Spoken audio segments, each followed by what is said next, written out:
And we are live for a new episode of the Electrek Podcast. I am Fred Lambert, your host, and I'm joined by Seth Wintroud. How you doing this week, Seth? I'm good. All right. We don't have that big of a show this week, kind of a slow news week, but still a few cool news items to discuss, and then we're going to jump into you guys' comments. So make sure to put any questions or topics you want us to discuss related to the fascinating world of the transition of the automotive industry into electric transportation. All right, let's jump in, starting with the Cybertruck update. Speaking of electric transportation, that might be the most anticipated electric vehicle in the world right now, at In least based on history. in history and based on the reservation number alone. That's there's no official number since like I think like 500,000 or something, but the tallies they put it at close to like 1.4, I think, right now. So that's not nothing. Elon commented on it during an interview with the Tesla Owners Club of Silicon Valley this week, and he was asked about any updates on the truck. He says we need to get on that. Speaking of the Cybertruck production, at least the design is finally locked. We got carried away with the design with design updates, but now it is locked. So this is something that actually Elon has commented several times before, like doing when he unveiled the production prototype in 2019. I mean, it was a polarizing prototype, but loved by many people. But Elon said that, like as usual with Tesla's kind of modus operandi for product launches, they unveil the prototype and they commit to the production version being better or maybe cooler than the prototype itself, because in the industry that's a trend that's been happening for a long time, where an automaker will unveil a prototype of a future production unit, and the prototype is 10 times cooler than the actual vehicle. My best example is the Volt prototype that he unveiled. I think it was in 2009 or something. And when the Volt came out, it was so much uglier than it was like kind of a muscle car, the Yeah. prototype. Such a cool looking vehicle. I'd argue that the Nissan Aria is also a huge step down from its original prototype. I mean, the prototype was super duper futuristic, and the new one, the one that's actually being made is kind of looks like a Nissan Leaf. Yeah, well, I mean that's harsh. Though you some probably wouldn't take it as an insult since you're comparing it to another of their designs. But yeah, I mean the Cybertruck, Elon kept saying that there was going to be some design update. There was some discussion at first about making it bigger, making it smaller with the size that's straight to fit it in the average garage. They kind of gave up on the plan of making a smaller version. They were talking about 20% smaller. Sounds like it's going to be about the same size that it was original unveiled, which is it's a decent sized truck. It's kind of deceiving, the size of it, because of the lines. Like it doesn't have traditional, obviously not traditional pickup truck lines. So the the like the highest point is the peak of like the triangle before it goes down to the bed, while average truck is just a flat top. So the dimensions are different. But yeah, that was given up. But lately, we've heard of different updates to the designs and features, and especially the rear wheel steering was added. And more recently, a bunch of the other things was added more recently. We know that the wiper system has been something that was going to be changed from what we've seen in the prototypes. So this apparently all of that is now locked, and now Tesla is moving to actually producing that final design. Then he was asked about the production timeline update, and he said mid 2023. So there was some hope until now that it was going to be early 2023. Now it sounds like mid 2023. Elon said about 12 months from now. And we know that recently Tesla has acquired the Hydra, the new 9,000. I think it was 9,000 pound. The new world record went from 6,000 pound, the one used for the Model Y die casting machine, to now 9,000 pounds. We call it the Giga Press now. So yeah, a new timeline for the Cybertruck. It's still vaporware for a lot of people, like since it's been delayed so many times, and I get it. But this is something that Tesla is gonna bring to production. There's just no doubt about it, because they need something in that segment. That segment is just too important to accelerate EV adoption in the U.S. And even though they've been beaten now quite significantly in terms of first to market by Rivian, by Ford, technically GM, with the The Hummer, yeah, like, all no, no, 50 of them, yeah, I don't know if it counts. Though I bet that GM's gonna might beat them too with the the Silverado. Silverado. Yeah. Like I don't know when that's coming next year, but it's not. If it's during the second half, they would beat that too. So Tesla needs something on that segment. They can bring it to production. It's just like it might. I'm not convinced by that timeline either, because this Tesla itself has been clear that there's going to be some big things that they need to do to bring that thing to production with the exoskeleton bodies. And Elon also, these comments sounds more and more like they are reminiscent of the 2015 comments about the Model X, Yes. 2014, 2015, like, oh, we're packing it with features, like, and all that, and they go like here he literally said we got carried away with the design update and the features. That's basically what happened with the Model X, and that delayed that car too a lot. We talked to a former Tesla executive at a Bloomberg New Energy Finance thing, and he told us that um, Elon was micromanaging the Cybertruck Mm-hmm. in the same way that he was micromanaging the Model X, and that came in late, and there's tons of features that weren't quite ready for prime time when it came out. So I think the fact that he's doing the same thing with this one is going to make it so much cooler. It's going to be crazy cool, but it's also going to take a long time to get there. And like that kind of brings me to the next thing: is what is this thing going to cost? Oh yeah, that's a good question, because like we've lost the spec on that thing, we lost the pricing on that thing since like now over a year at this point. So Tesla really needs to update us about what the specs are going to be, because that might. It's not going to be 40,000. That's for sure. Yeah, no, definitely not 40,000. And that 1.4 million reservation holders, like you can see a lot of them drop, I think, when the pricing update comes. And because I still talk to some these days, like, oh, I have like two in reservation because they're so cheap. It's like, yeah, they were so cheap in 2019 when you can also buy a Model 3 for $40,000 and a Model Y for $50,000. Right. Now they start at $62,000 for the Model Y and 46 for the Model 3. This is gonna be starting at $60,000 in my opinion, Yep. if we're lucky. And that's gonna be like, because Tesla is gonna try to make like a bare version of it that's gonna be super simple to manufacture, and they're gonna try to manufacture in a high volume, obviously. So, which is a good thing. It's all a good thing, but still, $60,000 is not $40,000. And but at the same time, you cannot blame them too much, because we see what's happening with the Ford F-150 Lightning right now, and that's a $40,000 truck too. It's supposed to be, but good luck getting your hands on one at that price, or even that one that's less than $100,000. Yeah, and they're going for double Yeah. on the or not the black market, the gray market, or the resale market, Resale. as is the Rivians, and as is Hummer.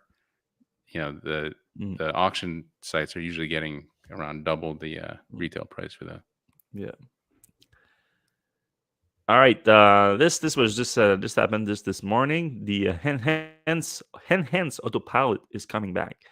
So for those who don't remember, that's kind of been discontinued, at least well in the U.S. and less so in Europe, and this other market. It's been brought back a few times, especially as an upgrade, just because the full self-driving package is not that useful in other markets. So you want to split the features into a more accessible price of $6,000. So not that much accessible.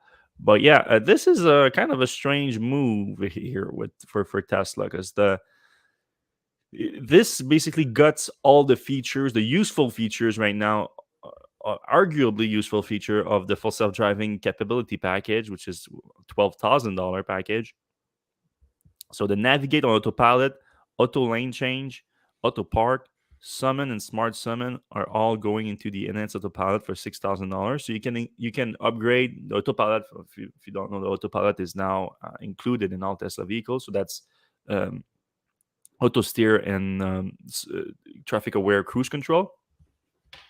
That's included. You pay $6,000 more. You get navigate on autopilot, which, to be fair, is not that much different than the regular autopilot. It's just it's gonna like take your off ramp and your on ramp when you need to. Like it's basically that, and put you in the right lane when needed. But that's also what auto lane change is. So auto lane change is useful. Like that's definitely one of the most useful feature I think in that lot right there. Because when you're driving on autopilot on the highway, if you can switch lane automatically, it is helpful. Though I do it, I don't know about you, Seb, but I do it with the. I say when to do it though with the turn signals. I don't let it do it automatically. Yeah, the turn signals are kind of annoying because I don't necessarily want to go around. So what we usually do, or we did before the most recent update, is we put it on not navigate on autopilot. We just put it Mhm. on the regular autopilot. Um, Oh, but that then what you should do, put it on navigate autopilot, but uh, choose it that it doesn't do auto lane change unless you confirm it with the turn signals. okay, So that yeah, if you do it just straight up navigate autopilot, automatic lane change, it is annoying because sometimes like it would like I'm don't get me wrong, I'm 100% to you use the left lane when you're passing and everything. for sure. But sometimes it takes bad decision where you're passing a car, but you're gonna pass two or three cars at the same time, and it's not worth going back right away into the right lane because you're about to pass another car. Yep. So you actually slow down traffic by switching lanes, slowing down, going back up. Like it's not a good way to drive. So for things like that, it's not there yet, and I don't like it for that. Also, it takes sometimes it takes a while to go back into the right lane after passing a car, where like if you have someone like pushing you in the back on the left lane, it's not ideal. So there's a lot of things I don't like about that. But yeah, but the fact that you don't have to get yourself out, like here's the real value of auto lane change. You don't have to get yourself out of auto steer to change lane. You just have to press the turn signal. So the car is still like it's one less thing to worry about. So that I like a lot. But yeah, I mean the off ramp most of the time I'll just take control. Same for the on ramp. Summon I've yet to find a good use for it. I'm sure like I've seen a few good use for it. I know Seth, you have one. I know people in wheelchairs love it because it allows you to park in much tighter areas. You obviously need a full open doors when you're going out. You're going in and out of your car if you're wheelchair bound. There, if you have a puddle of water you don't want to step in, you can make your car go forward or backward a little bit. Things will fall like that, but it's not that useful. Still, with all that said, that's basically all the most useful feature that are now in Enhanced Autopilot. You have to pay an extra $6,000 to get the full self-driving capability package, which right now all it gives you is traffic light and stop sign control, which very minimal use because this is not like auto steer on city street, which is coming soon, but obviously it's just in beta right now, and you need to be accepted in the beta. And for some people, it's very hard.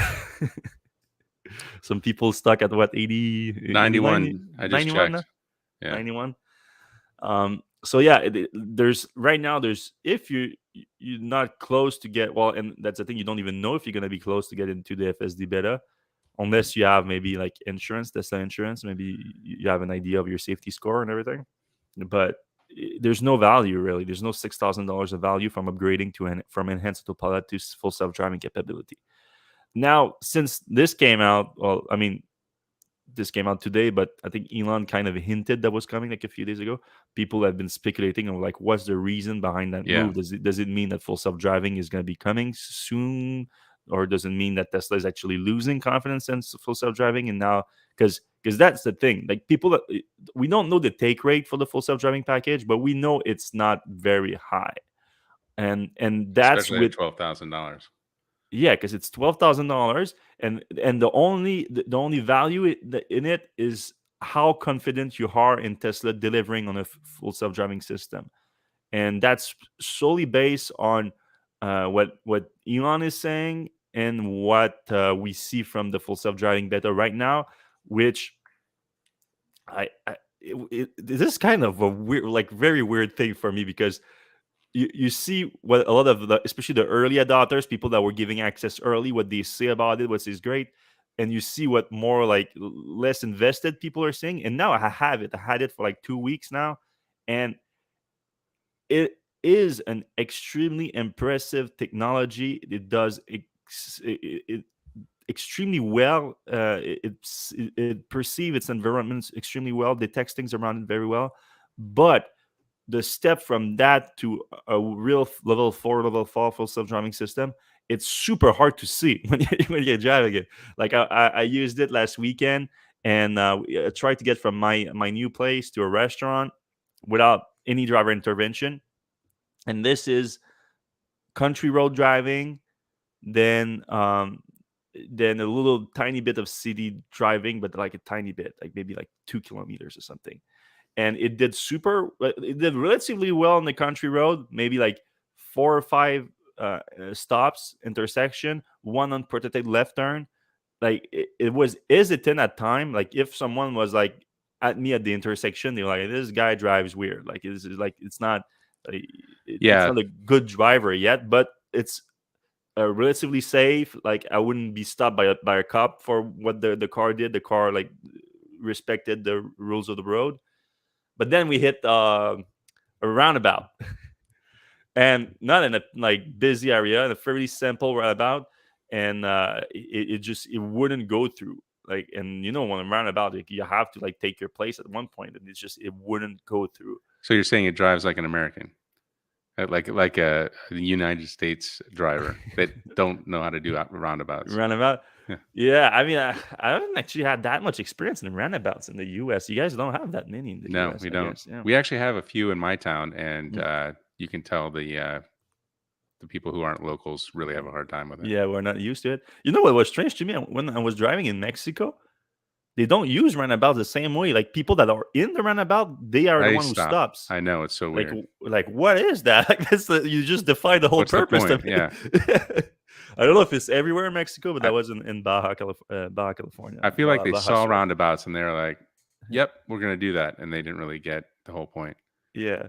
So I mean and I know that Tesla is working on roundabout for FSD, so that may be improved. But even without that, like they are like it's so good at seeing its environment, taking a decision on what it sees, not so good, and it's hard to see like the progression from that to a full self driving system in any time soon. Maybe it's gonna happen, but when I think it's still like if so 20 October 2020 was the first FSD beta. Yeah. So we're already over a year and a half into it. Like if that's where we got from uh 20 October 2020 to now, oof, like I feel like we at least need that much time to get to like as safe as a human on and is that enough to actually be accepted as a level 4 system? I don't know. Yeah. But I'm just not encouraged about that timeline. Yeah, it's also interesting that you mentioned going slow through intersections. I also experienced that when I was trying it out. Um, some people have said, I think Tyler Ogren, who we've had on the show Mhm. before, and I'd probably call a full self-driving bear, uh, has theorized that people are hitting the accelerator as they approach an intersection, so that it doesn't slow down as much as the Yeah, it yeah, feels like. that's something now that I believe truly that some of the FSD beta, the popular ones that are posting videos on social media Right. a lot, some of them, when they say no driver intervention, uh, you can it's because I didn't I did it. I've not in that test drive that I did. I tried to like just not do it at all, and it is super annoying to drive like that because it is super hesitant. You can just press a little bit on the pedal and then it but then you're taking the decision, not Right. the car. Like you're saying like, yeah, you should go right now, you're safe to go. If the car doesn't know if it's safe to go, like we have a problem. Yep. Yeah. Or if it takes that long to figure it out, Yes, that too. you got people behind you honking. So yeah, I mean, I don't want to like throw a lot of cold water on it because it is extremely impressive what they do with a car that's in the hands of consumer. Because I've seen super impressive things from Waymo, from Cruise, but they do it with a vehicle that it's never going to be in the hand of a consumer, because I don't know how much they cost, and but they have a ton of technology in it that's just it's not like Tesla. Tesla is doing it with cameras and a system that's super power efficient, where you can use it in just an average electric car, or it's Tesla vehicle. I'm not saying it's average, but like, you know what I mean. Yep. It's not a car that someone poured like $100,000 in extra equipment in it to make it work. So that's Yeah, and it impressive in doesn't itself. doesn't look like the Ghostbusters on the roof, you know. It looks cool too. Yeah. Like, you don't have some crazy sensor suite all around it, but so it is great. It's just the path to full self driving and full, like, I hate the terminology around it now. Through full self driving system, that it's hard to see right now. Yep. All right, the Texas build Model Y.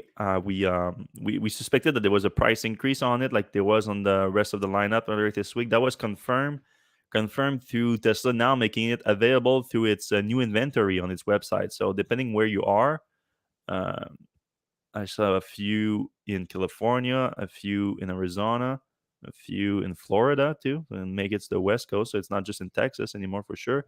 But a few of them, Texas built on the Y, I've made it all over the US, and it got a $2,000 price increase. So production started 2 months ago. It's already $2,000 more expensive. So start at $62,000. You see here, like this one is 65 500, but it has the bigger wheels and it's black. The white one is the standard. Should we read into anything strange about it only being sold in warm weather states with that with the new batteries, or is that just a coincidence because it's coming out of Texas? Nah, I would think that's probably a coincidence right now. I wouldn't worry too much about that. Like, it's so closer to Texas, or Florida is not that close, but still, I wouldn't read too much into that. It's just more about the availability of it. Like, we know that production is still very, very slow in Texas right now at Gigafactory Austin. Is just Elon said that it was losing billions of dollars right now because they cannot ramp up production. They're limited from the 4680 cells production, and he always mentioned the structural battery pack separately. So it might be some issues with actually building the packs too, regardless of having the cells or not. He made that comment several times over the last few weeks. But yeah, there's enough that looks like they satisfied the employee demand for it, because they were only offering to employees at first. They moved to people that have Model Y on orders and are relatively close to the factory. And now they are making a few of them available on the inventory website. But we know also, like, they're just trying to deliver them as fast as possible by the end of the year, not the year, the month, because this is the end of the quarter right now. All right, next one. Oh, yeah, the VPP. Tesla has launched the official virtual power plant that is coming to California, and this time is a real one. So a few months ago, or last year actually, at the end of last year, Tesla launched a VPP. So if you have Powerwall in California on the PG&E network, you were eligible to just participate in a virtual power plant, but it was as a volunteer basis. Well, this is also a volunteer basis, but it was no compensation. It was just the goodness of your heart to help the grid and also prove, I guess, the efficiency of the system. Though I don't think a lot of people question that, to be honest. They just don't know really. But yeah, if you're not familiar with the VPP, you use distributed energy storage system, in this case power walls, that are behind the meters, and you pull from multiple of those systems. You pull power uh, at what they call an event, or emergency event, where the demand is too strong and the grid cannot provide, and you can have a potential for brownouts, which are not uncommon in California and on PG&E's network. So with that, those if those Powerwall have the capacity, they can send energy back to the grid and get compensated for that. So they didn't used to, but now with this new program here, the official VPP, they can. And it's not cheap. Too. They're paying $2 per kilowatt hour. So if you're familiar with your local electricity prices, I'm sure it's much lower than $2 per kilowatt hour. I mean, here I pay like 9 cents per kilowatt hours, so $2 would be crazy. But in California, it's more like closer to 20 to 40, sometimes like cents per kilowatt hour. So it's still a big difference in prices. So it shows you like that's how much they need that energy during those events. They didn't release any data on like the frequencies of events or anything like that, but they did release like some kind of idea of what you can see. So like this, for example, like this with your system. So if you can go, if you have power walls right now in California, you should be able to go into your app in the section for the Powerwall and go click the virtual power plan with the Pacific Gas and Electric Company, and Tesla knows your system, knows the size, how many power walls you have, and everything, and they can tell you how much you can expect to make from an event. So, like for this customer, as an example, you can make $58 per event for 7 events. The way it works, you have bottom limit that Tesla. I guess it's not Tesla, it's PG&E. That PG&E cannot go and get into your power wall, so that you can still use them for backup power if there is an actual brownout, and or like if that's what you use for like to get some energy from your solar or whatever. So you can say don't go lower than 20%. And then with that 80% of the rest, they won't get it unless they really need it, unless they're in an event. You get a notification that, oh, there's an event coming right now, that the grid is expecting that it's going to need more power. So they give you the details of the event, and then they get the energy out of it, and you get compensated on your PG&E monthly bill. Tesla said also that there's about 50,000 power walls that are eligible for this VPP, which give us an idea of how many power walls are installed. Not in California on PG&E's network. With PG&E, that's the one that's Northern California, right? Yeah. Yeah. They're the ones responsible for all the fires. So yeah, this is cool. Like, this is gonna be one of the biggest one, obviously, because again, there's 50,000 potential Powerwall that can join on this. Tesla has a big one in Australia, but I don't think it's that big.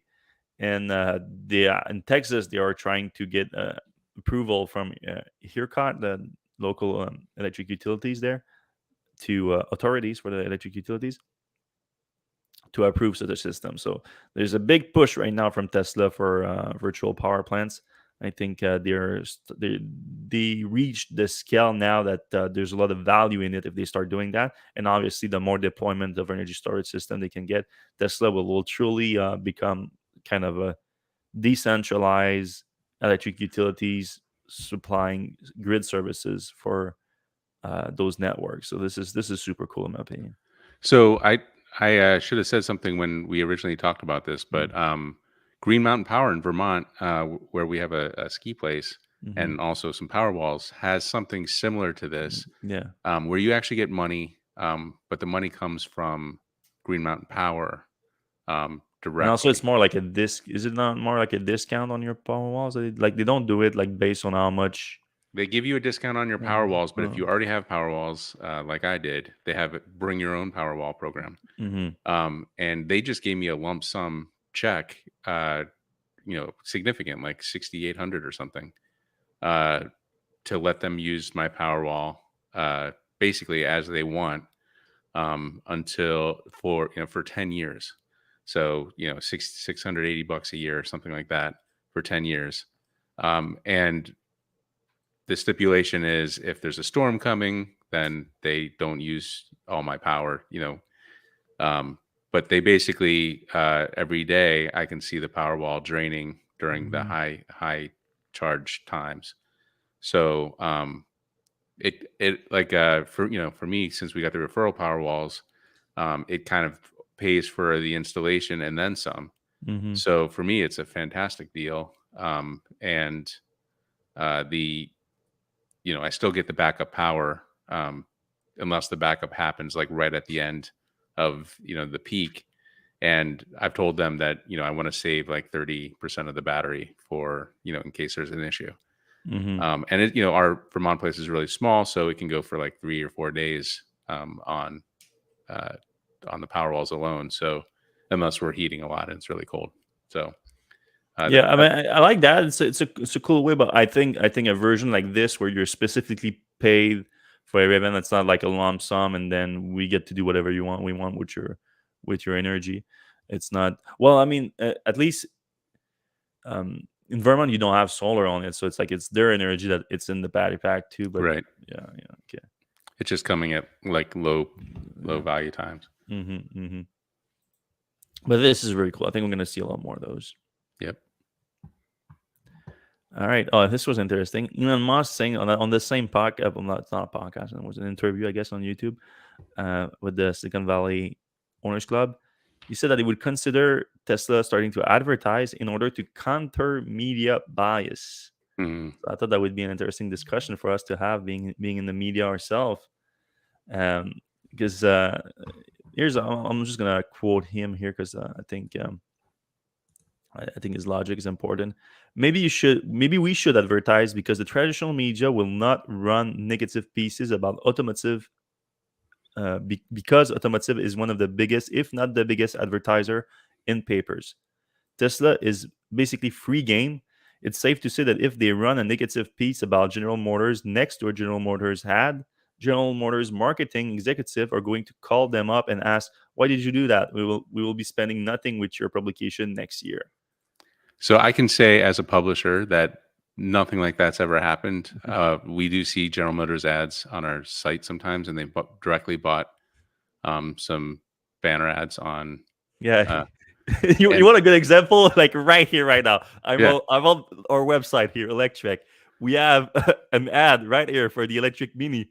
And I can tell you right there, we've I'm not a big fan of the Electric Mini. yeah, we I, took the Mini to the shed, and like this is actually, it's not a horrible car it's for it's not a horrible the car, range but sucks, I and feel like it should have been a lot better than that. Like they, especially the, considering like the Mini E program from right, like 15 years ago at this point. lost decade, yeah. Yeah. It's just this car should be like should have a way bigger pack, have a lot longer range, more efficient too. So we're Like disparaging the Mini right here, and there's an ad right there, and nobody's going to call us. It just doesn't work like that.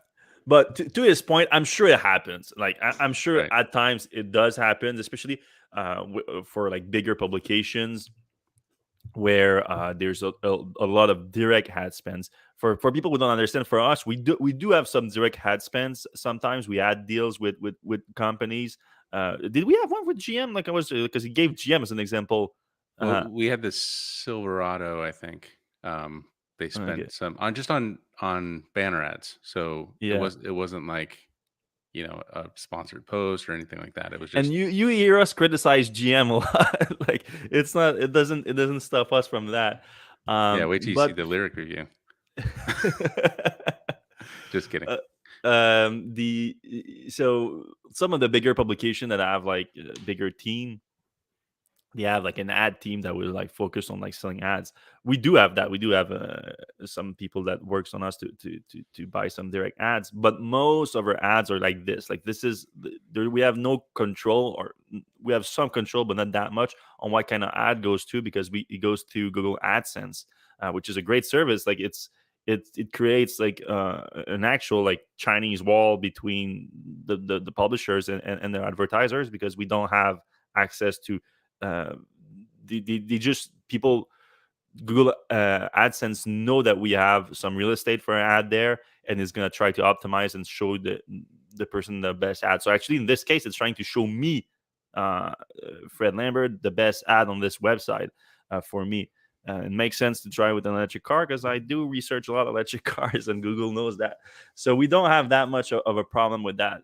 But what I don't like at all with Elon's logic in the first place, like if he has issues with the media's coverage of Tesla, there's a lot of things he could do before starting to advertise. I feel like having a PR team. I know I'm a broken That's an record on easy that. step.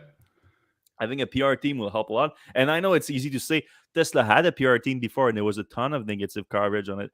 Fair. But let me tell you, Tesla never had a real, like, well staffed PR team.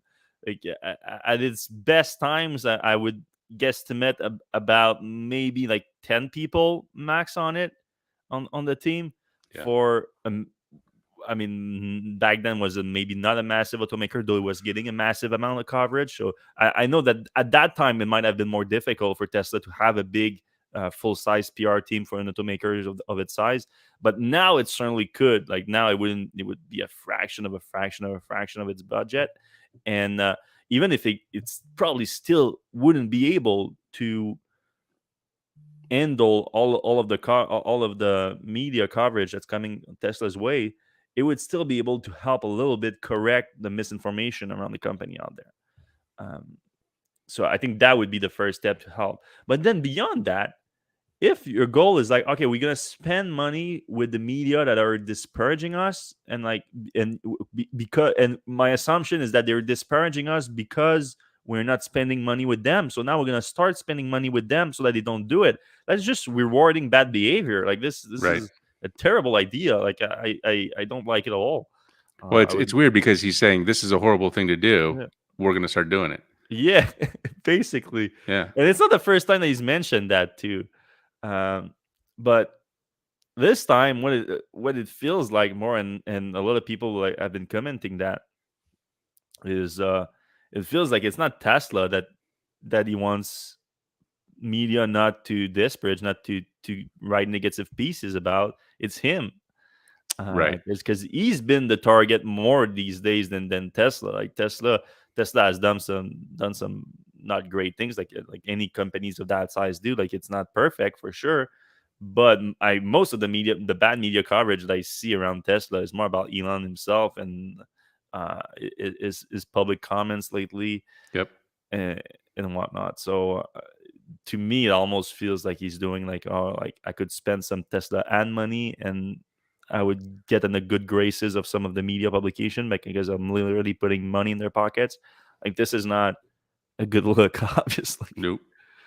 Just get a PR team if that's really a concern for you, like, because and if you remember back in the day when he said that he was shutting down the PR team, he said he didn't want to manipulate the public, and so saying that implies that you think that the job of your PR team is to manipulate the public. Here's the thing: if you're right and if the company is good, you have the truth on your side, you don't need to manipulate the public. You just need to make sure that the truth is being reported. Like Right. that's all you need. And I, also, I mean, working in the media kind of got me delusional, a little bit about like, uh, there's like, that's something that my dad says all the time. 50% of people are incompetent. And I was always thinking, like, this is, you're exaggerating. It's not, it cannot be like 50% of people are incompetent. it's Like, usually it's actually about 80, I think. yeah, well, yeah. But the more I've been thinking about this, he's actually not wrong, because, like, first of all, there's a lot of people that just do jobs that they don't want to do, and automatically, I don't blame them. You're not going to be as good at that job if you're not something you want to do, if not something you're passionate about. Like I pity you if that's the case. It's a sad place to be. And so these people I'm not saying that you're an incompetent person, but you might be incompetent in the job you're doing. And also, I just this famous phrase, like, I think it's George Carlin that said it, where think about how stupid is the average person, and then think about half of the people are stupider than that. You have that in every profession out there. It's just like that. Every profession. There's dumb doctors out there. There's dumb lawyers. There's dumb journalists. So keep that in mind every time you see, especially in the Tesla community, because people are quick to go FUD, shorts, and all that. Most of the misinformation you see about Tesla out there, I would venture to say, most, if not like 50% to most of it, it's incompetence.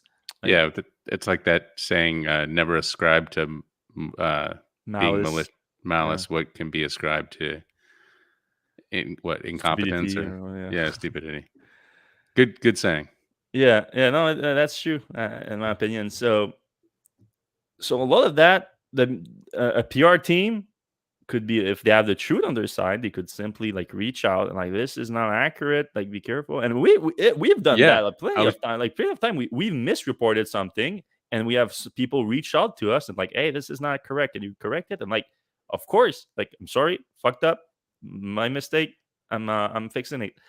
And uh, I mean, we should also mention that we did talk to a former Tesla PR person who was operating in the PR function recently when it came to the von Holzhausen yeah, situation. that's a weird one because even back in the day when Tesla officially had a PR team, uh, Elon would use them for other things too, more personally, like the Boring Company, for Right. example, and things like that.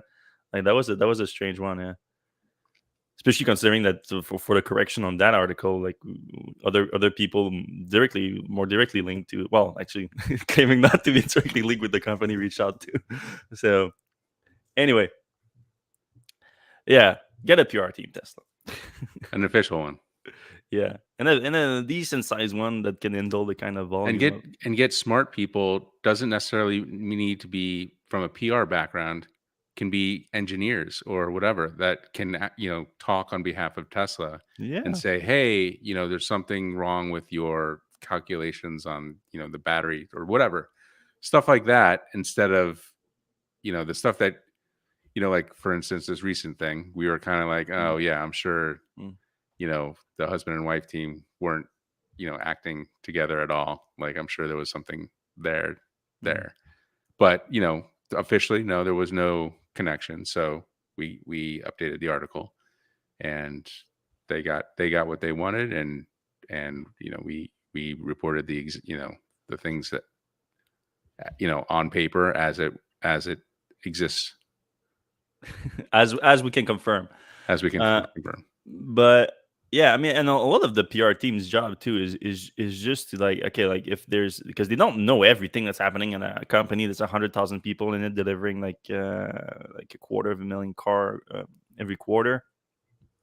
So a lot of their job is like to have a relationship with at least the more prominent journalists in the space, because a lot of people in the space they just like reblog things and everything, like that's how it works. So at least the more like prominent ones where the information is going to be disseminated, is that the word? Yeah, just Disseminate information. um so mostly they do like, okay, I see something. Let me check it with someone we would know at Tesla, and there are like the go between that. Like this is a very simple job to do. The problem is, like you said, someone that's authorized to speak for Tesla in those occasions. And I think Elon wants to be the only one to do that at times, or all the time, unfortunately. All right, Toyota's having a bad start with the BZ4X. They are recalling all the vehicle that they produce. Such a bad name, right? oh god. BZ4X. This has all the hallmarks of a car that they do not want to sell very well. Yeah, yeah. Well, even the wheels don't want nothing to do with this car because they Right. are flying off, or at least there's a potential for them flying off. Yeah, it's a problem where they detected the problem with the hub bolts on the wheel, and it can loosen up, and the wheel can literally fall off, which is apparently a safety risk. Would you imagine that? Weird. And so they're recalling them all. The good news is that this car went into production 2 months ago. Most of the cars are not in the hands of consumers.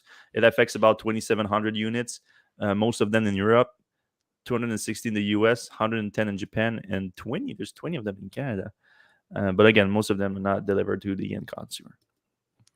Also, we heard today, I think somebody had charged this thing, and it was charging at a 150 kilowatt station, and Yeah, it charged at like I sent Chevy an Bolt speeds.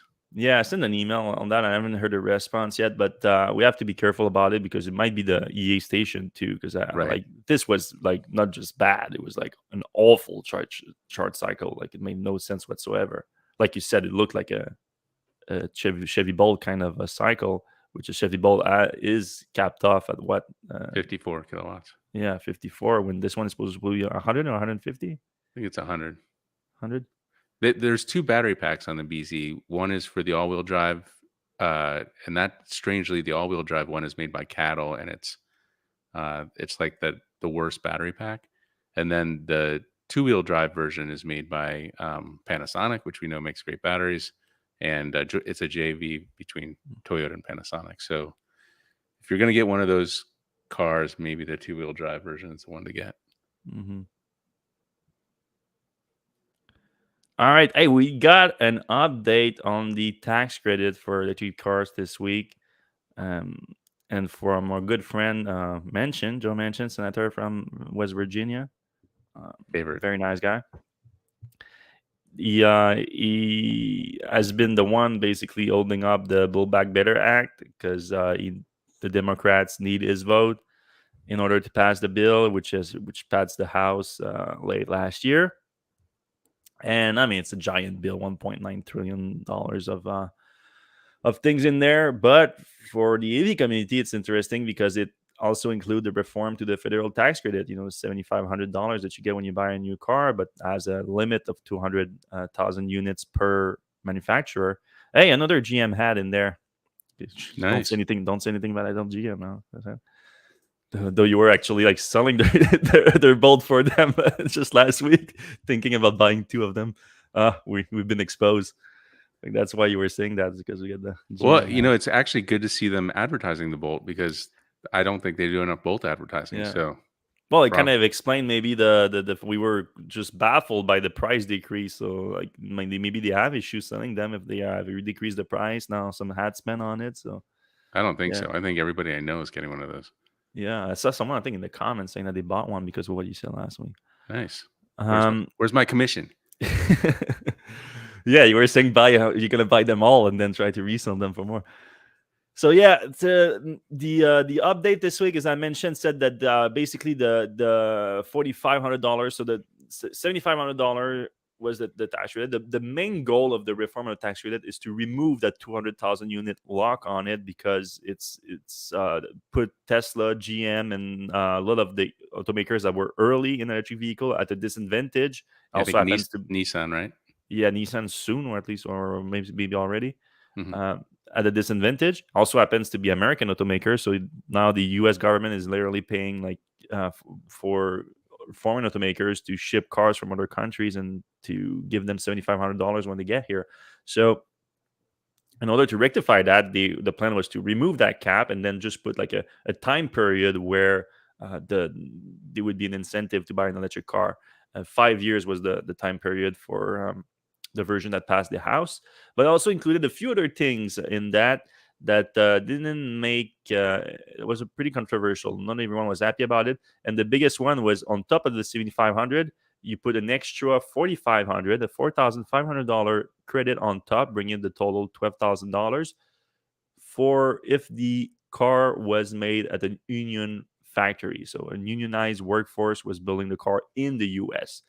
So that made it two things were made it like, oh, you there's going to be a bigger incentive if the car is made in the U.S., but only if it's made with the union workforce. So that put Tesla at a disadvantage because they don't have a U.S. Unionized workforce. Rivian now is producing car in a non-unionized factory. Then there's Toyota, and it's basically everybody but GM, Ford, and Stellantis or whatever it is now. Volkswagen, Volkswagen was not producing electric car in the U.S., though they were starting now with the ID4 in Chattanooga. I don't know if Chattanooga is unionized, is it? No, it is not. Yeah, so it would be a problem for Volkswagen too. So now Manchin came out and said it's dead in the water. That bonus is done. The Democrats have given up on it, and now it's about the rest of the incentives.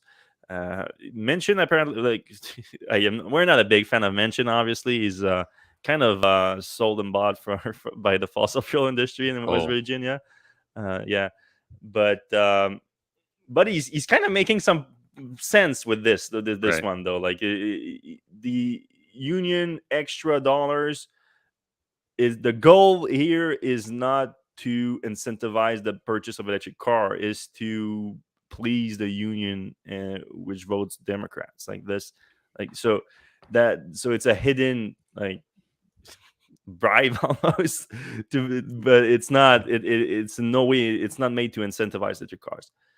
Now, it also makes sense when you say that $7,500 doesn't make sense at all to either, because there's a big backlog of order right now for the electric vehicles. So why would you incentivize the sale of something that already there's more demand than you can produce for it? Which he is technically right about that too. At this point, it's not clear how much the $7,500 would help. Probably not at all at this time. Right. The If there's full demand, then there's Yeah. no. The concern is on the timeline. So maybe there is like if the bottlenecks get figured out in the next 2 years, maybe it would make sense. But not that much. It's hard to see a lot of value in it right now. The value is more like fairness, really, because the gas cars that they sell right now, they don't have they basically are incentivized by not actually being taxed for the negative impact that they are on the environment. So having an incentive on the EVs show that, like, oh, these are actually good on the environment, so we're incentivizing those. So that makes sense to a degree. But at the end of the day, is it gonna get more electric cars on the road? I have my doubts at this point, because of how strong the demand is. At the same time, I would love to have it back on a $25,000 boat, and then you can get some lower income people actually buying some electric cars, because they'd Like be a a lot lot of electric cheaper. cars, Yeah, right? they'd be a lot cheaper. So there's that too. And then also the upcoming Equinox, which is going to be 30,000. We've been Yeah, told. yeah, yeah. So there's things to consider on that front. So yeah, we'll see. We'll keep an eye on it. But right now, at least the 4500 is dead in the water for the union made EVs. It's about more of like what they do in terms of removing the caps. But there's a few things they could do to emphasize that, and I wrote that in my take on this article, where it says um, right right now it's accessible for people reporting adjusted gross income of 250,000 or less, and 500,000 for joint filers. I feel like they can bring that down a lot, like 250, $500,000. That's a lot. Like they could cut that in half, and that would make a lot more sense, I think. Yeah. Um, and they did introduce some cap on the actual price of the vehicles. I think that makes sense too. Yeah. But the problem is that the price went up so much that, like, it's gonna remove access to a lot of cars. Like I think 55,000 is the highest that it goes to now. Right. That takes all the Teslas out. All the Teslas, and like there's not that many cars now that starts at Right. 55. And that's it's a retail price. I think I don't know if it's affects the MSRP, because those are very different for some of the electric cars out there. All right, we're gonna have one more news item to discuss, and then we're gonna jump into the comment section. I know there's kind of a lot of comments today, so if you can put questions in all cap before you write your question that you want us to address, that would be helpful. But we'll try to get as many as we can. What we're gonna discuss actually this week is Seth. You just went out to Salt Lake to check out the Lyriq, the Cadillac Lyriq. Your review is not out yet. Probably this week, no, the next week. I mean. Yeah, With, we're going to do two. We're going to do the first look this weekend. okay. I went to Park City, which is just outside of Salt Lake, with our video guy Mikey, who's a local guy there. And Cadillac flew me out. We stayed in a off-season, really nice resort, and they gave us the full marketing pitch on the Lyriq. I can't talk about the drive experience, but there's a lot of other things that we're going to talk about in the initial post. Something to think about in this car is, like, it's for sure a Cadillac. Like, it's got a front end that nobody's going to guess. Like, what is this car? Everybody knows it's a Cadillac. But they moved it forward a year. I don't know if you remember, but Yeah. they were like, okay, we got to get this thing out the door. So that actually came with some issues. The doors are kind of like a Mach-E door, for better or worse, and I think most people are going to say worse. So they have it looks like a typical door. You have to push the button and then it just pops out, and then just like the Mach-E, there's like a little latch where you hold on to and open it. But unlike That's the for the Mach-E, front doors. that's for the front two doors, and also the back doors. But the back Because the doors back don't. doors in the Mackie, they don't even have the push button. You have to go like in the inside and everything. Yeah, same thing. So Yeah. it's kind of like if Cadillac saw the Mach-E and they were like, "This is the best thing ever," we're going to make it a little bit more, you know, difficult to use. Mm-hmm. But we talked to the designers of it, and they were like, "Yeah, we had to push this forward a year. Next year, it's going to have a better mechanism for opening the door." So, you know, all these are sold, and the people who buy them are going to be very happy with them. But there's some they made some compromises Compromises, to yeah. get this out the door. Another thing is Super Cruise, which is, you know, for me, it's the easiest level to Driver autopilot assistance. system. Yeah. Um, it's not available on here. Not yet. It's going to be coming in a few months, they said, as a software update. But you know, when people pick those things up, and that's going to start this week or next week, it's not going to have access to Super Cruise. We weren't even able to test Super Cruise on it. Disappointment. But, you know, again, Cadillac moved this thing up a year, so not all the engineering could have been done on it. You know, in a year, all this stuff is going to work, obviously. But another thing is there's no heads-up display. Most Cadillacs come with a heads-up display. This one, it has like, you know, if you're about to hit a car, it has like some flashing things, but it doesn't have, you know, the speed limit and all the other things for a heads-up display. Even you know, they drove us around in Escalades, Mm-hmm. which is, you know, not the best way to show off an EV, but they were like, "Hey, look, this is what it's going to look like, you know, next year." So that was kind of a problem, and it's going to sound like, you know, I'm talking about all the problems here, but I want to get like all the bad stuff out of the way. Yeah. The charge door was also like, I think, designed too quickly. Like snow's gonna pile up on it. It's got like a little stringy thing. You know, if they had put the bolt charge port on this thing, everybody would have been Mm-hmm. happy. But they over designed it. You know, you got to push the Cadillac button. It opens like a, you know, little motor that's gonna break.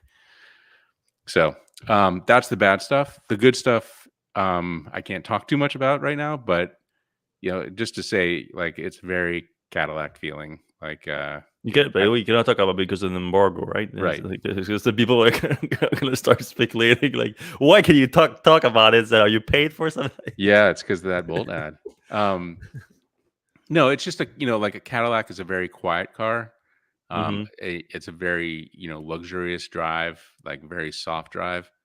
As you would expect, you know, this is a similar type of vehicle. It's got a ton of room.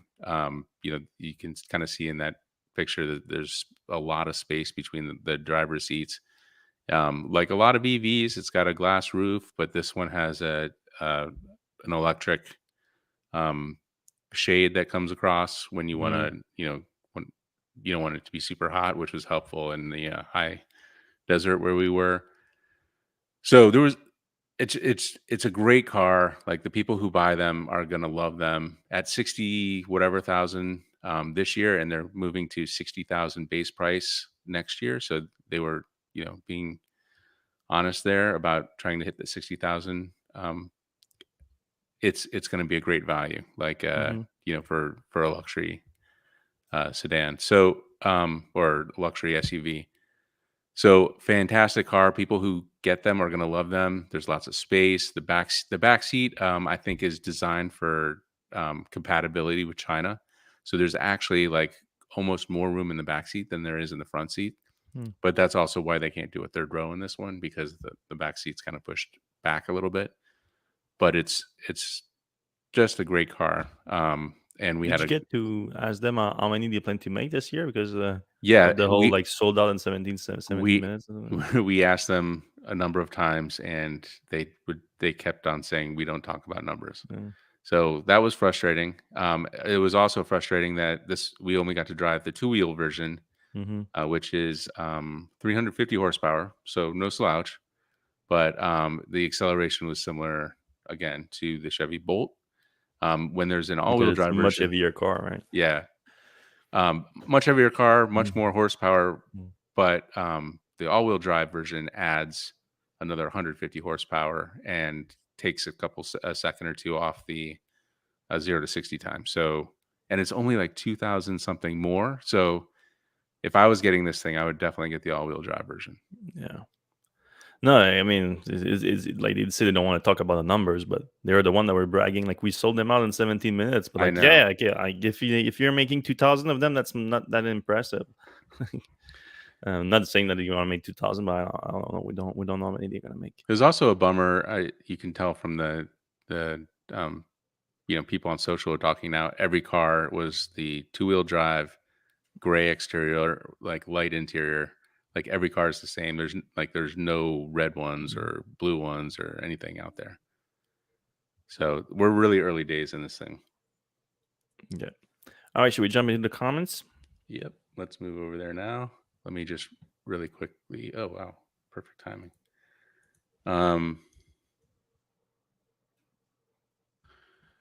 Scrolling up. All right, Green Gold jumped in before the show even started and said, "Do you have any idea what's wrong with Tesla's 4680 battery ramp? Seems like a disaster so far." I think disaster might be a little strong, but it does seem like it's slower than. It's a hard thing to do. Like no one has produced volume any tabless battery cells, so it's a whole new whole new format, whole new technology, and it's not easy to do because it's you have to reach not only production volume, but you have to have like a quality level, because it's easy, like it's easy to go bankrupt on producing battery cells if if your quality level like are eating like below 90%. You have to like scrap a lot of the cells. You go broke pretty quick because there's a lot of money going into that. But yeah, we don't know exactly what's the problem with it. We know that the reach production of 1,000,000 cells at the Cato facility in Fremont, but I don't think we're gonna see any kind of volume coming out of Texas. I mean, the cars, until they can actually copy that production system into a higher volume one at Gigafactory Texas itself. So they're working on that, and they are producing some parts of the cells like Gigafactory Texas, but I don't think they are producing full cells yet. So until they do that, we won't see much out of there. Yeah. All right. Stefan Frokjar, a lot of interesting characters there. There is no mention of which design, this is the Cybertruck, that has been shown is on the locked into production plan. It's a good point. We don't know which one it is. Yeah, they didn't comment much on, but we know it's gonna look. When you say designs, I think he means also all the features in it. So Elon has been like talking about adding a bunch of features to the vehicle that he's never commented on yet. I think it's a lot of that too. It's not the design itself; it's like a bunch of new features that's adding to it. All right. The last question is: sorry, not the last one. The next question is: would a recession slow down EV adoption, or the other way around?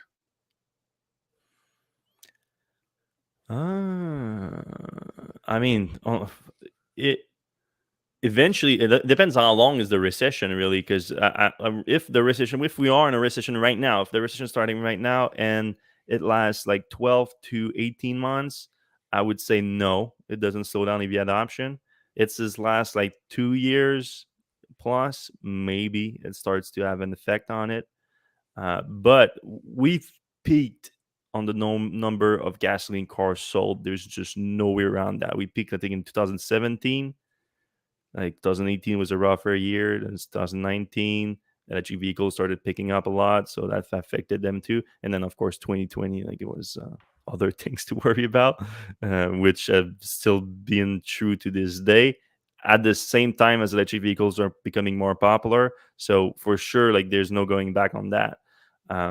But yeah, I mean, at one point, it's just the new car sales, like new electric vehicle adoption is also dependent on new car sales. If new car sales are doing badly, eventually it's going to affect EVs too, even though right now we are in a production constraint rather than supply constraint, a demand constraint. So yeah, that's my answer. If it's less than 18 months, I think we're fine. If it's more than 18 months, I think it starts to having an effect. Yeah, and there's such a big backlog at the moment that even if that does come down, there's still a lot of people out there. Mm-hmm. All right, moving forward, if Tesla is going to a single stack for FSD, then Enhanced Autopilot will be leftover software, In other words, does this mean a single stack is near? Yeah, that's actually a very good question, John. And I want to mention something about that because even though right now it's not a single stack, I feel like it's affecting my autopilot. Hmm. Uh, Especially like the notification to like apply pressure on the steering wheel. I'll always have my hands on the steering wheel. Always have my hands on the steering wheel. But as you know, the sensor on the steering wheel autopilot doesn't detect that. It detects pressure. So sometimes you have to just wake it up a little bit to make sure to let it know that you're watching or your hands on it. So that is useful to me. I would assume that that might be because with the FSD beta, the camera looks at you and actually like pays attention to you. So maybe that's why they don't send you that many. It's not actually the actual driving of the vehicle. So I do believe it's still like two stack, one stacks for the autopilot on the highway, one stack for city driving. But yeah, I cannot wait to have that as a single stack. I think that I think that's going to be a great progress. But when I think about it, like, would that make the regular autopilot antiquated? I don't know. Couldn't just Tesla use the same stack for autopilot, but just limits the features in it where you don't have access to the rest, but you're using the same software? I don't. I think that would be the case. No. Yeah, I That mean, makes so you get autopilot for free. You get enhanced autopilot for 6,000, and then here's another question: do you think Tesla will let you upgrade from enhanced autopilot to FSD at a Oh later point yeah, for has to. 6,000? Or Yeah, I think. Yeah. all right, moving forward. Um, I don't see 6,000 value EAP, maybe 2,000. Well, I don't know if that's gonna happen. All right, they charge 2K for a 0.8 second boost from 0 to 60. That's true. All No, there right. are some people that are offering for less than that out there if you want to Our get old into that. friend Joe Boris is here. It says it drives like an American. That's we're referring to the is the quote of the day. We're referring to Yeah. the roundabout. Do you think that's because it doesn't have enough data on roundabouts? Well, that might be the case. Like Yeah. I don't know I how mean, many. I've been in California. I lived in California for a few years, and I don't remember that many roundabouts. No, there's not a ton there. And most of the I'm saying that because most of the data is coming from California. Right. Yeah, some people from LinkedIn. Joe was on LinkedIn. That's cool. Yeah, there's quite a bit few Mm, this time. But there's not always context there. So mm, anything new on GM Ultra Cruise? That's the kind of mm, like going to level 3. Super Cruise taken to level 3, kind of using the. mm. We don't really have any new news on that, but the fact that Super Cruise isn't quite on the Lyriq is not a good sign. A question: even with the problems with the FSD, are you still feeling okay giving up Navigate on autopilot and supercharger network to get a Rivian? Yeah, I mean that's not the reasons for getting Yeah. a Rivian, but um, I mean, for everything that has to do with software is keeping me with Tesla personally right yeah, now. Like Tesla they're is certainly ahead. just so far ahead of everyone on that, and it's such a big part of your interaction with the vehicle that Tesla is nailing a lot better than most people. And it's not perfect, and there's room for improvement and everything. But like, you get into any other car, and you're like, oof. There's room to go. There's the Apple stuff that's getting exciting now. The new car, what are they calling? It's not CarPlay anymore, right? The new software that they Oh are. yeah, it's like I don't know. It's the CarPlay full stack thing. Yeah, it's like Android Auto, but for car, like For what autos, yeah, Polestar has, but from Apple. yeah. And I mean, there that's gonna be super successful because like no other automakers other than Tesla has figured that out yet. So I think you need that. I'm not a big fan of CarPlay. CarPlay is always a bit laggy for me, even if I plug it in. Like there's the GPS is always like just a little bit behind that. I just don't like that.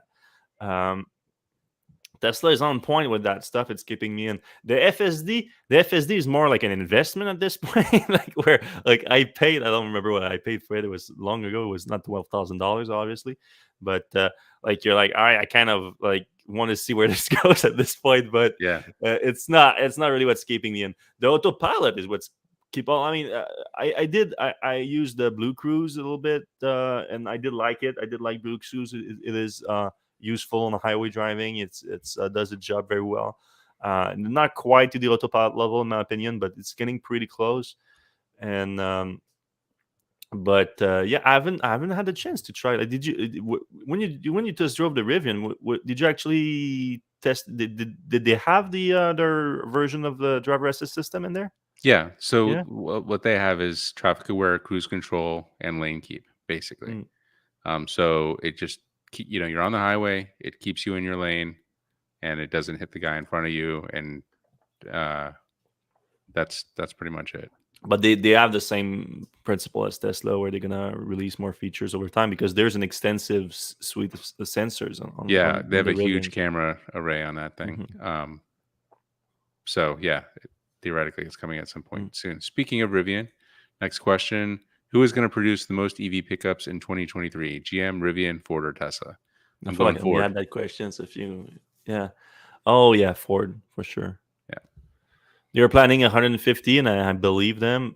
Tesla, if they start mid-year, I would be surprised if it's deep in the five figures. yeah, GM, same situation as Tesla, I think. And then Rivian, if they're probably gonna, I wouldn't be surprised if they don't reach their 25,000 units this year. So ramping up from 25,000 to, I just don't see them reading six figures in 2023. I just don't yeah, see that happening. yeah, yeah. It's hard. I mean, I think doubling is like the best you can hope for. Yeah, basically. So, all right. Oh wait, hold on. Question: I bought a cheap Bolt. Nice. Thanks to your podcast last week. Dealer had one in stock, several awaiting batteries. Great city car, but slow 50 kilowatt Yeah. DC is a problem. Range is the main hurdle for most people. Well, first of all, Mm. congratulations. Second of all, we did tell you about the 50 kilowatt DC, so that's not on us. Yeah, it's not a road trip car. It's just not fun to road trip on it because even if it has 200 miles of range, the 50 kilowatt is just it's pretty slow once you stop. So it's good for a one stop road trip. I Like was if just you, going to say that yeah, exact thing. yeah, Like, if you plan out a nice dinner or mm, something, you're going to be there like an hour and change. hmm, You're going to get most of the way back to full yeah. charge. But But like um, I'm driving next month. I'm driving from Quebec all the way down to Mississippi and then to Tennessee and back. And I wouldn't do that in a Bolt. There's just no way. right. Yeah, I mean, 260 miles will get you pretty far, and Mhm. GM's pretty accurate with their Yeah, estimates. that too. Um, so that's 4 hours of driving ish. So I don't know. It's like it can be done if you do it a few times a year. It's probably not going to be the end of the world. And the other thing is like they did improve the Bolt charge curve, so it stays Mm. at 50 kilowatts longer. So With the like new we look. batteries, is that right? Since the new Yeah, the battery? Yeah. 66, they went from 60 kilowatt hours Mm. to 66 kilowatt hours, and that was just an LG upgrade. But Although, here's the thing: like for low new, I'm not sure. Um, with the price of gas these days, like it's worth having like keeping your car if you still have a gasoline car like long term and just having that and removing like probably 90% of your mileage is going to go electric from that. Just the value you gain on that on like saving gas is massive. yeah, and like I've said it a million times, the Bolt is a fantastic car. It's Mhm. like pretty quick. It's super small, so like you fit in like your garage really easily, parking spots really easily. It's just like a great like all Mhm. around city suburban car. So go get them. All right, except don't take the ones that I want to get. Andrew McDonald, question statement: FSD has chance to make driving better than human because of dojo and automated labeling. All right. Yeah, but that's not a strong statement. Having a chance to be better than human driving, like So, what do you think they will announce at AI Day 2 in August? Sounds like the robot thing's going to take center stage, I think. Yeah, and more so, I think maybe Elon's going to talk more about Tesla's involvement in a general artificial intelligence project. I think that's going to be the case too, because we're hearing a lot more of that these days. And then how that intelligence also fit into the car itself beyond full self driving, I think. But honestly, like if like Tesla is gonna have like this is at least this is in September. They still have a few months. Like I hope that by that point, like FSD beta is like mwah, chef's kiss, because like if they go around like we have this humanitarian robot, we're gonna deploy general artificial intelligence. We're gonna have like this digital assistants that's going to work flawlessly now, like all this AI stuff and everything, but they still have not delivered anything that they promised from the full self-driving uh, capability package for years. Like it's like, well, okay, that's all vaporware then, like, or even if it's not vaporware, like even if they can deliver on that but I haven't delivered on the FSD, like you're still in deep doo-doo. um, so yeah, I really want to see first thing off like improvement up until by the way, it's not in August, it's in September now, right? No, that was in September. Uh, Yeah, September, I think. Yeah, September 30th, something like that. it was moved. Yeah, Maybe that's why confusion. so I want to see improvement before then, or leading up to that point, and then at the event, they should very much focus on self driving and how they actually get us to a self driving system where they take their responsibility from the driver, and that they are the one responsible if the system screws up. Like that's what people want to see. That's a real show of confidence that your system is working. And then if they show that, then yeah, man, show me some cool Tesla Optimus robot. Show me some nice AI projects that's going to be useful for not just the Tesla owners, but for maybe like everyone. Yeah, man, like lawnmowers that that I don't have Yeah, they to. could do that. Yeah, I mean that's right up their alley. All right, we talked about the Mach-E recall last week, I think, didn't Mhm. we? Yeah, yeah. Uh, Sucks, but they're not really selling them We right now anyway. don't. I'm assuming that they're gonna send us information once they have a fix for it. Yeah, didn't have a fix as of last week. All right, Ponzi, Fred. The truth does not matter to the media. It's all about the clicks. Oh, that's such a cop out. Like, Yeah. yes, some media just focus on the clicks. Personally, if I get a lot of clicks, I'm happy with it. But to be honest, like it's not the main driver. Like, I wouldn't be like if I wanted just to make money. Like, there'd be other things that could do to make money. Like, if I would just focus on that. Like, we are passionate. Like, well, obviously, we're different from the rest of the media, where we are very niche media. So we are like reporting on something we're very passionate about. um but so yes, we try to optimize for clicks, obviously. Like, this is a business. You try to optimize for clicks, but that doesn't mean like this the specific what we were talking about is like ulterior motive behind negativity on Tesla. That's what Elon is claiming here. Like, there's ulterior motive behind it, and there is some of that. There's no doubt about it. There is shorts out there trying to push some negative aspect to it that is not based on truth. There is there is media that might be influenced by uh, some organization. Like, there's politicals or otherwise, but for the most part, I think the media cares about truth. They want to report truth, and they want to do that ahead of clicks for the most part, because I mean I'm speaking from my own experience here. If I report something and it's find out not to be true, that hurts me personally a lot more than having like an article go viral and making me a few $1,000. Like, if it's nice, don't get me wrong, but like like the like if where I feel is here, like if I get like an article that goes viral, like, yeah, I go here. If I get an article wrong and I get caught on it, and like I'm like, oh, this I screwed up so bad. I'm like, what happened? I go like this, like way way lower. So the focus is always on truth, and then yes, people optimize, I think, for clicks, obviously. Yeah, I mean, I think the big picture is that yes, we are motivated by clicks, Mhm, but those are clicks over time. Like this isn't a fly by night mhm, organization. And if we ruin our trust with our readership Exactly. by doing clickbaity things, then we're missing out on clicks in the long run. So we're here for the Yeah. long run. We're here, to be honest, and we put our real names on this stuff. Mm. So some of the other like fan blogs, they don't have real names, and still Elon likes them. With Tesla, the worst today, like the very worst, like I don't know name names, but the street is so bad about Tesla. Like go right now, go on the street, okay? Everyone is listening, and type in the search bar Tesla and look at the headlines. None, you get zero information from, and you don't know what you're clicking on. Like it's just like Elon Musk uh, said something provocative. Like, but that's literally the headline. Like, it is. There's no. They don't tell you what is the thing provocative. Like, it's all that. It makes like this is obviously that's where you see clicks before truth. But I think that's the exception, not the rule. There's a lot of exception, obviously, but I think the rule, the majority, they want the truth before they want the clicks. And like Seth said, the clicks will come from the truth too over time. Yeah. All right. The Jose says Elon Tesla should just hire Seth and Fred. Done.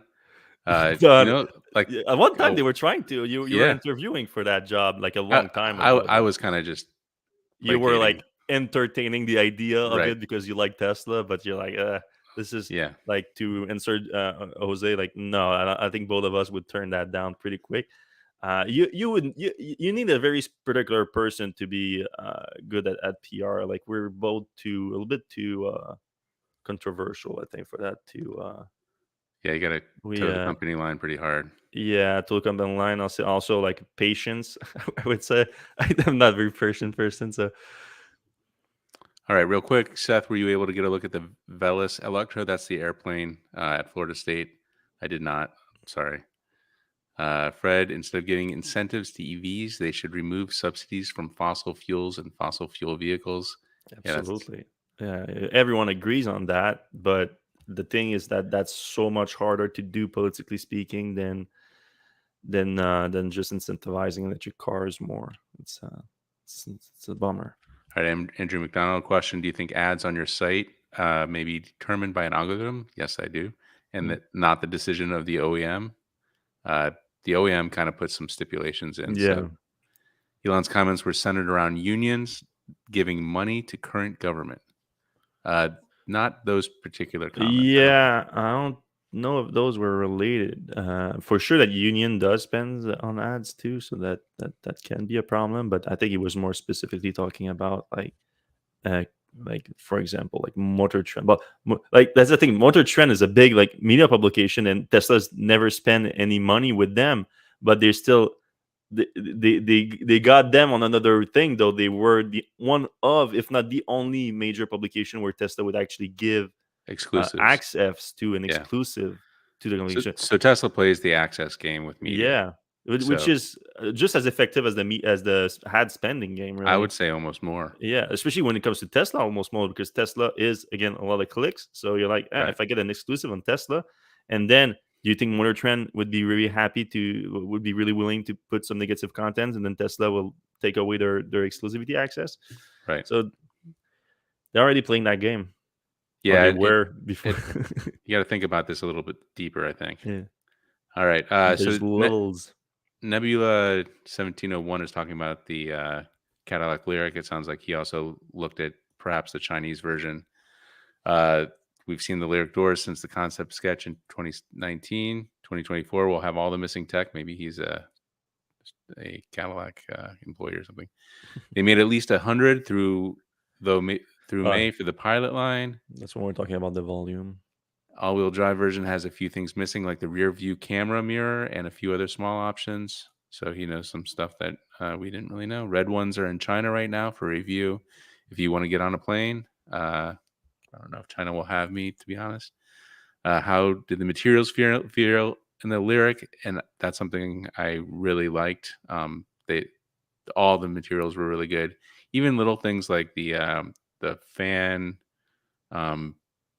buttons were like metal and they clicky and stuff. So really premium stuff inside the Cadillac, as you would expect. we're getting toward the end here.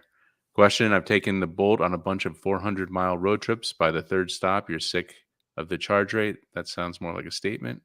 How do you Uh, get 3 charging stop on a 400-mile road trip though? I guess maybe if it's cold and you Oh don't yeah. you don't trust the range too much. I guess I don't know. New plug-in charge is a nice feature. That's something we didn't talk about, but a big deal. And we will talk about it more. We were actually trying to get GM or EVgo to comment on it.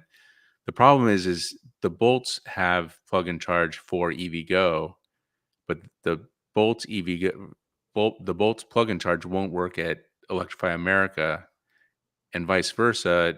The Porsche, Volkswagen, and Ford Mustang plug-in charge won't work on EVgo yet. And they both say, well, ask the other. So we're trying to get an answer on that. And like, that's really bothering me that they're going to screw around like that. All right. Let's see. Last one here. Question: any comment on MME Alexander's post holding ESG Raiders fleet to the fire, in as much as they set the upper bar to institutional investing before the floodgates are released for them to buy Tesla? That's a lot of. That I don't sounds know like who's Madam Alexandra. I assume I don't know who that is. I haven't seen that post.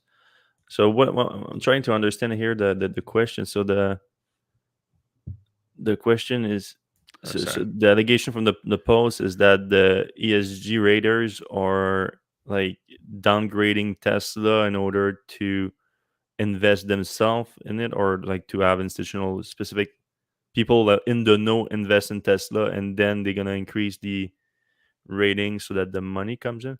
I don't know. I don't know. Like that's kind of a conspiracy theory. conspiracy. Like not impossible though, especially in the financial world. Like that's like that's basically the norm. But yeah, I don't like the SSG stuff. Like I don't like those ratings things. Like I don't. If you're gonna invest in something, do your own research and see if the company is for the greater good more than they are bad, and then make your own, of course, financial analysis of the company. I don't trust any SSG raters. All right, last question: is the Chevy Bolt battery pack liquid cooled or air cooled? It's liquid cooled, which really makes it a lot better than the Nissan Leaf, which is air cooled, and now it's a little bit less expensive. So really, kind of Buy ads with us, Nissan, if you want us to be nice to you. Yeah, exactly. That Aria is, god awful Leaf looking. No, just All right, that was a long show this week. If you're still listening right now, I appreciate you a lot. You're one of the real ones, a true electrification warrior. We're gonna if you do like the show, please give us a thumbs up or a like or whatever app you're listening to right now. If you're just listening on your podcast app, if you can give us a 5-star reviews, those help the show tremendously. We appreciate each and every one of them. And we're gonna see you same time, same place next week. Have a safe weekend. Bye bye.